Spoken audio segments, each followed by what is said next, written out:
make you study about the projectile passes through two different points of same height. हम इसको कुछ ऐसे consider कर सकते हैं कि मान लिया जाए हमने एक प्रोजेक्टाइल को फायर किया, इसकी इनिशियल वेलोसिटी हम लोगों ने दी u, इसको इनिशियली हम लोगों ने कुछ वेलोसिटी दी और इसका एंगल थीटा रखा और इसको हम लोगों ने प्रोजेक्ट कर दिया और ये प्रोजेक्टाइल यूं ट्रेवल करता हुआ आया और आके ग्राउंड पे स्ट्राइक किया। सो अगर हम देखें तो जब भी हम लोगों ने प्रोजेक्टाइल को फायर किया है तो ये प्रोजेक्टाइल किसी टू डिफरेंट टाइम्स पे सेम हाइट से पास हो रही है। Along horizontal direction, along vertical direction अगर हम देखें तो ये प्रोजेक्टाइल दो डिफरेंट टाइम्स पे, एक बार टाइम की वैल्यू एट t1 यहाँ पे होगी और उसी तरह से अगर चलती चली जाए तो ये projectile after some time and that time is t2 ये इस जगह पे होगी और उसके बाद फिर ये ग्राउंड पे गिरेगी। तो अगर हम लोगों ने देखा कि when we project anything the projectile passes through the same height at two different times, not only at this point, at every point it will passes through two different times but the height will be same here, here, here. हर जगह पे हम ये observe करेंगे कि जब भी हमने project किया तो एक बार प्रोजेक्टाइल जब ऊपर जा रहा है, हाइट पे जा रहा है, तब वो इसी पार्टिकुलर हाइट से क्रॉस हुआ है और उसके बाद फिर जब वो वापस आ रहा है तब भी उसी पार्टिकुलर हाइट से क्रॉस हो रहा है। तो हम लोगों को देखना है कि जब भी हम लोगों ने प्रोजेक्टाइल को फायर किया तो जब ये प्रोजेक्टाइल को फायर किया गया है तो वो ऐसे कौन से दो टाइम होंगे जब दोनों की हाइट, प्रोजेक्टाइल की हाइट बराबर हो। तो इसको जानने के लिए मान लेते हैं कि at time t1 projectile vertical direction में y डिस्टेंस ट्रेवल करी हो तो हम इसको ये लिख सकते हैं y इज इक्वल्स टू, हम लोग इक्वेशन ऑफ मोशन का यूज करें तो इक्वेशन ऑफ मोशन है हमारा s is equals to ut plus half at square और इसको अगर हम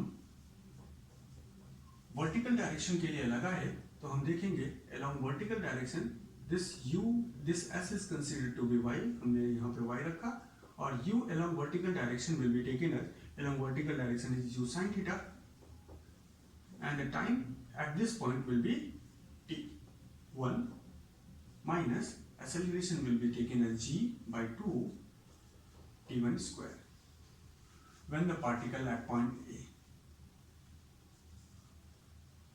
For particle at A,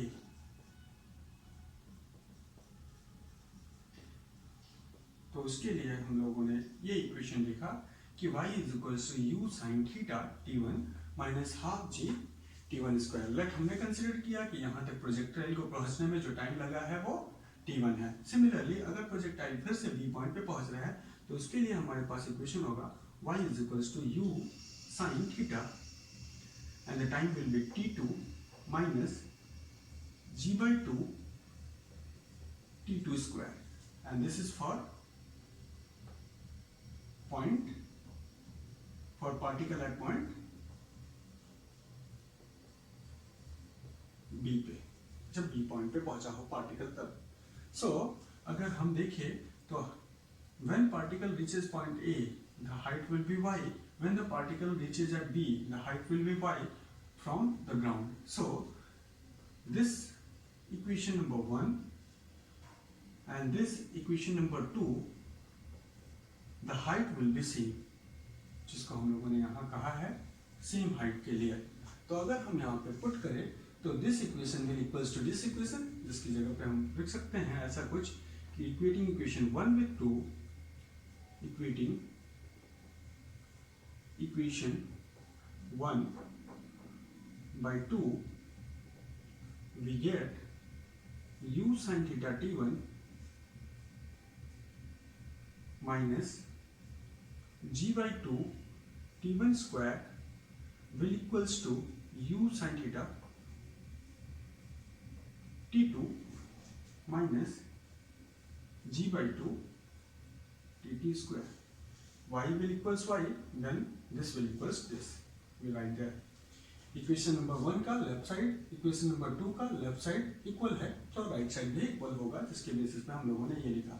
अगर हम u sin थीटा के कम t1 और t2 को एक तरफ ले तो u sin थीटा वाली वैल्यू एक तरफ चली जाएगी तो हमें मिलेगा u sin theta under bracket t1 minus t2, and इसको हम अगर इस तरफ ले आए तो हम पाएंगे g/2, ये इस तरह इक्वेशन के लेफ्ट साइड से राइट साइड आएगा तो इसकी वैल्यू हो जाएगी पॉजिटिव, ये पार्ट पॉजिटिव हो जाएगा और इसमें से हम लोगों ने सब्ट्रैक्ट किया तो हमारा इक्वेशन ऐसा कुछ बना. Now we apply a square minus b square, so the equation will be t1 plus t2 and t1 minus t2. Here u sin theta t1 minus t2. So t1 minus t2 will cancel out t1 minus t2. We get u sin theta is equals to g/2 t1 plus t2. Now if you take there u sin theta and here u sin theta, so this is the equation number 3rd. So u sin theta is equals to g/2 t1 plus t2. Let's consider it as equation number 3. Putting equation 3 in equation 1, putting equation 3 in equation 1, we get, let it write like this, 2 and here, okay. So u sin theta will equals to g/2 t1 plus t2. So we write y equals u sin theta t1 minus g/2 t1 square, and putting u sin theta here, that is u sin theta की value क्या है, g/2 t1 plus t2. उसको हम उठा के यहाँ पे अगर सब्स्टिट्यूट करें तो हम पाएंगे कि g/2 t1 plus t2 into t1 minus g/2 t1 square, and g/2 t1 square and t1 square will cancel out. The value will equals to g/2 t1 into t2. This will be equation to calculate the height at which the object reaches at a point t1 and t2. So if time is given, we just calculate the value of height, and we find here that the height will directly proportional to t1 into t2, and the height of projectile is independent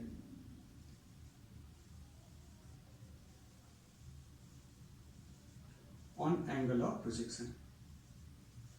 Angle of projection.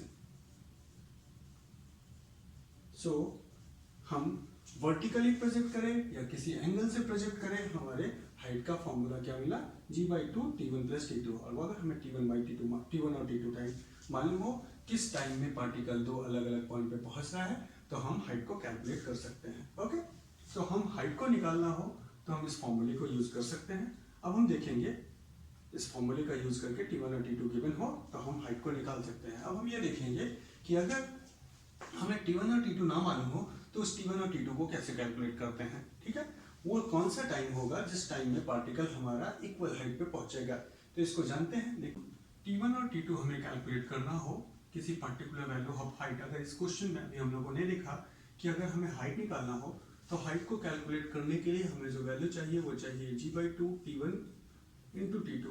और अगर हमें t1 t2 given हो तो हम height को calculate कर सकते हैं. बट अगर हमें t1 और t2 नहीं गिवन है, टाइम वो दोनों टाइम नहीं गिवन हो, जिस टाइम पे पार्टिकल एक सेम हाइट पे रीच कर रहा है, तो उसको कैलकुलेट करते हैं हम. तो मान लिया जाए आफ्टर t टाइम ये पार्टिकल y हाइट पे पहुंचा, तो हम इसको y is equals to u along y axis into t plus a/2 acceleration along y axis into t का स्क्वायर लिख सकते हैं. इसको हम कहेंगे y is equals to u along y axis will be equals to u sin theta into t plus minus g/2 t square. और अगर हम इस पोर्शन को इस right side of the equation को लेफ्ट साइड लेके जाए तो हमारे पास वैल्यू मिलेगी g/2 t square minus u sin theta into t plus y equals 0. Let's consider this y as height h. So we will replace y with h height. उस height पे जिस height पे पहुंचा है पार्टिकल हमारा. So अगर हम इसको कंपेयर करें तो हम इसको ऐसा लिख सकते हैं t/2 t स्क्वायर g/2 को हम इसमें भी लिख सकते हैं 2u/g. हम लोगों ने इक्वेशन के बोथ साइड को मल्टीप्लाई करा 2/g से, तो हमें मिलेगा क्या, g/2 t square minus u sin theta t plus h. This will equals to 0 into 2/g. Multiply both side by 2/g. We get now g will cancel out g, 2 will cancel out 2. This will equals to t square minus 2u/g sin theta t, and this will gives plus 2h/g will equals to 0. Now compare this with the equation of quadratic, that is ax square plus bx plus c. We get a equals to 1. Replace with this x with t, time से replace कर सकते हैं. तो this is a quadratic equation. एक quadratic equation बन रहा है जिसमें हमें a की वैल्यू 1 मिल रही है, b की वैल्यू हमें -2u/g मिल रही है, और जो c मिला है वो 2h/g. Now we can calculate it as using the formula of quadratic, that is t is equals to -b plus minus root over b square minus 4ac upon 2a upon 2a. So the two time will be, the first time will be t, and this will equals to t1. It will equals to -b plus root of b square minus 4ac upon 2 times of a, and the second will be equals to t2, and this will equals to -b minus root over b square minus 4ac upon 2a.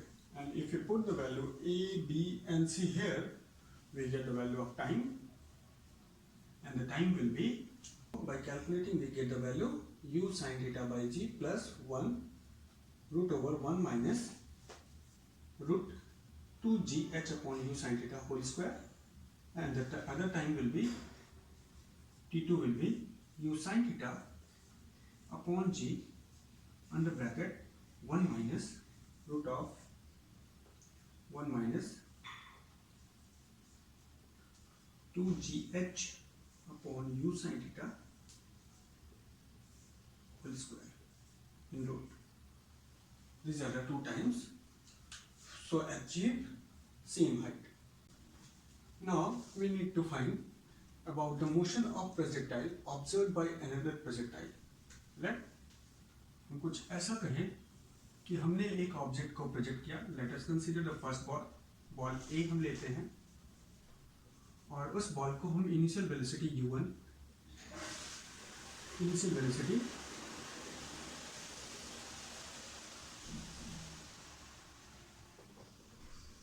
u1 और angle of projection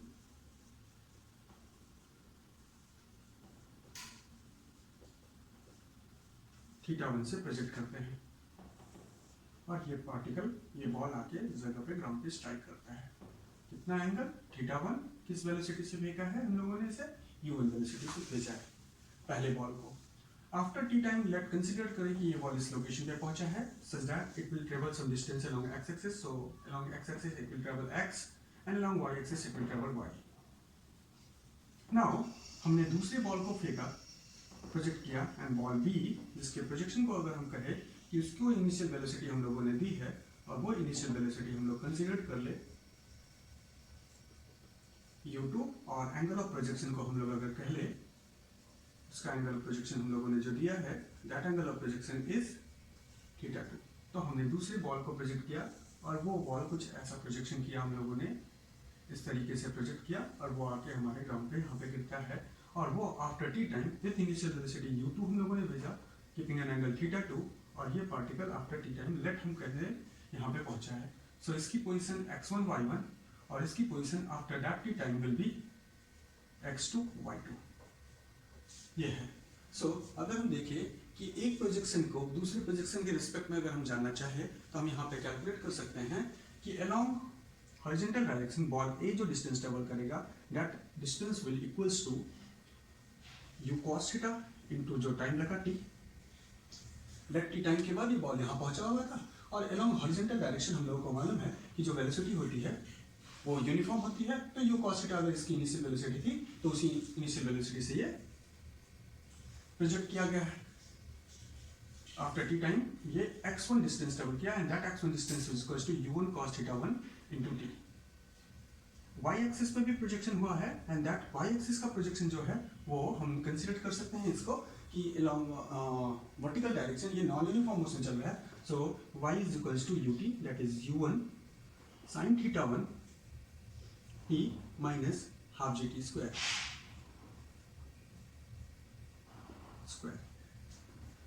उसी तरीके से दूसरे ball के लिए consider करें तो हम कह सकते हैं x2 की वैल्यू क्या हो जाएगी. इसकी इनिशियल वेलोसिटी u2 है, प्रोजेक्शन का एंगल थीटा 2 है into same time after T time ये बॉल यहाँ और ये बॉल यहाँ पे पहुंचा हुआ है.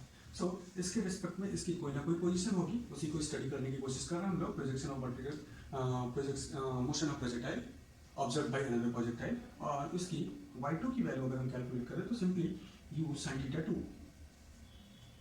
t minus g/2 t square होगी.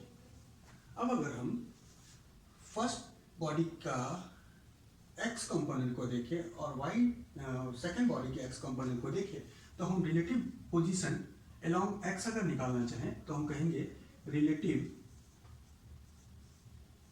Position along x along horizontal will be x and this will equals to x2 minus x1, x2 minus x1 and this will gives the value u2 cos theta 2 minus u1 cos theta 1 t. along vertical direction अगर हम calculate करना चाहे तो हम कहेंगे this minus this and it will gives u2 sin theta 2 minus u1 sin theta 1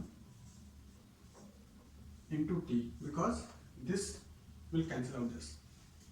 Okay, so we can write it as y is equals to y1 minus y2 or y2 minus y1 here. So if we calculate the value of y by x, so y is this and x is this, the value will equals to u2 sin theta 2 minus u1 sin theta 1 upon u2 cos theta 2 minus u1 cos theta 1. This will independent on time because time will cancel out. So y by x is a constant value and it is depend on initial velocity and projection and this will consider to be constant. So since y and x are constant, it means y is equals to some constant value into x. So the graph between y and x will be straight line. Okay, so it will give a straight line graph. The position of first body with respect to another body will give a straight line, and this is the last topic that we study in the projectile when projection is take place from the ground. Okay, thank you.